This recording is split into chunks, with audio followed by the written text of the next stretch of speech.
ತಂದಿದೆ ನೋಡಿ ಫ್ರೆಂಡ್ಸ್. ಚಿಕ್ಕುಂಡಿ ಮಾಡ್ಬಿಟ್ಟು ಅದರೊಳಗೆ ದೊಡ್ಡ ಗುಂಡಿ ಮಾಡ್ಬಿಟ್ಟು ಅದರೊಳಗೆ ಒಂದು ಚಿಕ್ಕುಂಡಿ ಮಾಡ್ತೀವಿ. ಅದರೊಳಗೆ ಹಾಕ್ಬಿಟ್ಟು ಮುಚ್ಚುತ್ತೀವಿ. ಅದು ಹಿಂಗೆ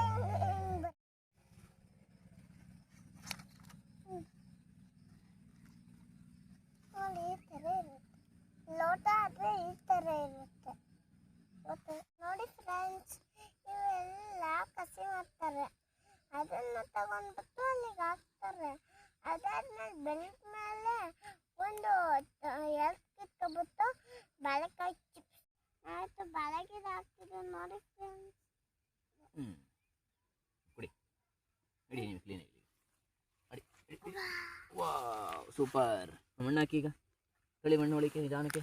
ವಿಡಿಯೋ ಇಷ್ಟ ಆದರೆ ಲೈಕ್ ಮಾಡಿ, ನನ್ನ ಚಾನಲ್ನ ಸಬ್ಸ್ಕ್ರೈಬ್ ಮಾಡಿ.